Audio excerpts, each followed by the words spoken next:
ახალი წლის ჯადოსნური ღამე რუსთაველის გამზირზე საპროტესტო აქცია 31 დეკემბრის ღამესაც გაგრძელდება. ეს ღამე იქნება განსაკუთრებულიც და სხვადასხვა აქტივობებით უხვად დატვირთულიც.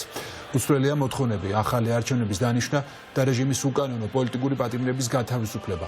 თუმცა გარდა პოლიტიკური პროტესტისა დღევანდელი საღამო სხვა დატვირთვასაც ბუნებრივია შეიძენს. დეა მამისეიშვილი გვეტყვის როგორია იმ ადამიანების გეგმები და სურვილები, ვინც ახალ წელს რუსთაველის გამზირზე ხვდება.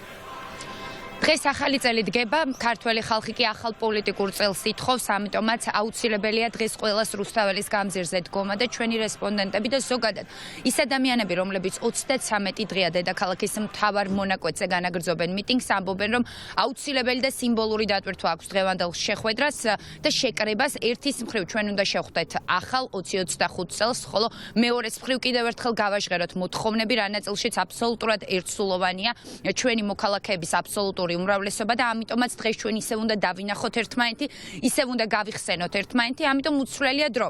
7 საათზე რუსთაველის გამზირზე იკრიბება ყველა იმის მიუხედავად ვინ რა სფეროს წარმოადგენს და საკმაოდ მრავალფეროვანია ის სფეროები, რომელთა წარმომადგენლებიც დღეს იდგებიან დედაქალაქის მთავარ მონაკვეთზე და ზუსტად 12 საათზე შეხვდებიან ახალ წელს. ყველა მათგანი საუბრობს ამ შეკრების აუცილებლობაზე და ყველა მიანიშნებს, რომ დღესაც ძალიან მკაფიო გზავნილი უნდა მიიღოს რუსულმა რეჟიმმა, რომ ქართველი ხალხი არ იღლება და ასევე ამბობენ, რომ დღეს უმნიშვნელოვანესია გარეთ ერთად დგომა იმისთვის, რომ მომდევნო ახალი წლები, მომდევნო დღეები უკვე სახლებში გავატაროთ და ყველა ის მოთხოვნა იყოს დაკმაყოფილებული, რომელიც წაყენებული აქვს ქართველი ხალხის მხრიდან რუსულ რეჟიმს. მოთხოვნები კი ყველასთვის ძალიან კარგად გასაგებია. ქართველი ხალხი ითხოვს ახალ არჩევნებს და ქართველი ხალხი ერთსულოვანია იმ ნაწილშიც, რომ ყველა რეჟიმის ყველა ტყვე უნდა გათავისუფლდეს.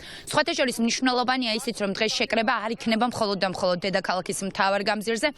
მომიტინგეთა ნაწილი მივა გლდანის ციხესთან, ეს არის ის სასჯელ აღსრულების დაწესებულება, სადაც ამ სასტიკი დარბევების დროს დაკავებული ახალგაზრდები იმყოფებიან და რომელთაც რეჟიმი დევნით, რომელთა გათავისუფლებასაც ითხოვს ქართველი ხალხი. მოკლედ ძალიან ბევრი აქტივობა იქნება, აქციის მონაწილეები, ორგანიზატორები, იმიტომ რომ იცით რომ არსებობს საორგანიზაციო ჯგუფი, ძალიან ბევრ ღონისძიებას აანონსებენ, თუმცა არ აკონკრეტებენ რა სახის აქტივობებს ვიხილავთ, მაგრამ ამბობენ რომ ეს იქნება ეროვნული ეს იქნება ერთობის ზეიმი, ამიტომ ყველას დაფიქსირება, ყველას მისვლა დედაქალაქის მთავარ გამზირზე იქნება აუცილებელი. 7 საათიდან იწყება შეკრება, მარშებია დაგეგმილი ჩვენ ვიცით 9 საათიდან, თუმცა საბოლოო დანიშნულების წერტილი იქნება რუსთაველის გამზირი, სადაც შევხვდებით 2025 წელს ყველა ერთად და ისევ მოვითხოვთ იმას, რაც ჩვენ კონსტიტუციით გვეკუთვნის. ახალი წელი თავისი არსით, თავის შინაარსით ასოცირდება თავის მხრივ რაღაც ჯადოსნობასთან, ხო და ის რაც ბოლო ერთი თვის განმავლობაში ვხედავთ, ნამდვილად არის ჯადოსნობა, იმიტომ რომ ერთიან საზოგადოებაზე, ერთი მიზნისკენ, კეთილი მიზნისკენ მიმავალი საზოგადოების ბაზე უფრო ლამაზი და ჯადოსნური, მე სხვა არაფერი არ მეგულება. ამიტომაც მიხარია, რომ ადამიანებმა გააცნობიერეს ის, რომ მთავარი არ ვიცი დღესასწაული ქვია თუ არა ამას, მაგრამ მთავარი ჯადოსნობა ხდება სწორედ ერთიან საზოგადოებაში და გადმოინაცვლა ამ ყველაფერმა რუსთაველს და ეს მაგარია ძალიან. მე არ ვიტყოდი რომ ადამიანები მხოლოდ ახალ წელს ხვდებიან, ადამიანებმა ჩათვალეს რომ იმ ძალიან მნიშვნელოვანი ტრადიციების მიღმა ახლა უფრო მნიშვნელოვანია რომ სახლებში აღნიშვნის ნაცვლად გამოვიდნენ, იდგნენ ერთად და ყველას დაანახონ რომ უპირველესი მიზანი 2025 წლის დადგომისას არის სწორედ ქართული საზოგადოების ერთიანობის ჩვენება. დღეს ტრადიციულად ვიკრიბებით 7 საათიდან რუსთაველზე იმისთვის, რომ ნამდვილად დაუიწყარი განუმეორებელი საღამო და სითბო ვაჩქოთ ერთმანეთს. ამიტომ ყველას ველოდები უკვე 7 საათიდან, მათ შორის რა თქმა უნდა სახელმწიფო მომზადება საჭირო და მე აქ ვიქნები იმისთვის, რომ ეს ასე ვთქვათ განწყობაც, მათ შორის ჩვენი ამაღლებული გამარჯვების განწყობაც ყველას გაუზიარო და ძალიან დიდი იმედი მაქვს, რომ ჩვენი თანამებრძოლებიც აქ იქნებიან, იმიტომ რომ უნდა მოვემზადოთ იმ ჯადოსნური დღისთვის, რომელიც ყველასთვის იქნება ერთობის, გამარჯვების და ყველაფერი კარგის სიმბოლო. ჩვენ ვართ სოლიდარულები ერთმანეთის მიმართ საერთო ეროვნული მიზნის მიღწევაში. ეს არის ჩვენი ევროპული განვითარება, ჩვენი ევროპული მომავალი, ახალი არჩევნები, რომელიც აუცილებლად კოალიციური იქნება და რეჟიმის პატიმრების განთავისუფლება. ჩვენ ყველა ერთად გავიმარჯვებთ საერთო ეროვნული მიზნის მისაღწევად. ახალი წლის ღამეს რუსთაველზე ყოფნა არის მნიშვნელოვანი და სიმბოლურიც.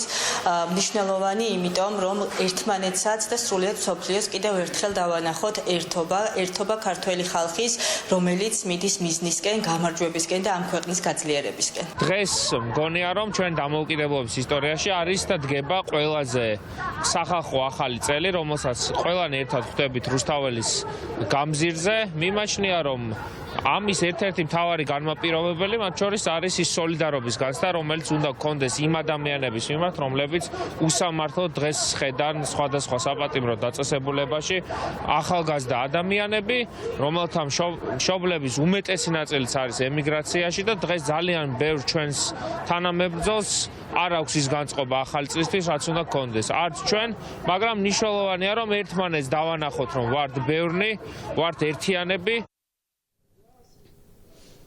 დღეს ახალი წლის ჯადოსნური საპროტესტო ღამე დგება და ქართველი ხალხი ისევ და ისევ დედაქალაქის მთავარ მონაკვეთზე რუსთაველის გამზირზე იდგება, როგორც საპროტესტო, ასევე საახალწლო აქტივობები იქნება, თუმცა კონკრეტულად რა სახის, ამას უკვე მიტინგის მიმდინარეობისას გავიგებთ. ეს მას შემდგომ, რაც ქართველი ხალხი უკვე 34 ღამეს დაიკავებს დედაქალაქის მთავარ მონაკვეთს, საიდანაც ნამდვილად ისმის თვეზე მეტია ქართული ხმა და ქართველების ხმა. ძალიან მნიშვნელოვანია ისიც, რომ დღევანდელ ღამეს საქართველოს პრეზიდენტი სალომე ზურაბიშვილი იქნება ქართულ ხალხთან ერთად და ის ახალ წელს შეხვდება სწორედ რუსთაველის გამზირზე. არ არის გამორიცხული, რომ დღეს სალომე ზურაბიშვილისგან თუნდაც მოკლე განცხადება მოვისმინოთ და მოისმინოს ქართულმა ხალხმა და დღესვე გამოიკვეთოს რაღაც კონტურები, რა იქნება ის მომდევნო ნაბიჯი, რასაც საქართველოს პრეზიდენტი ქართულ საზოგადოებასთან ერთად გადადგამს.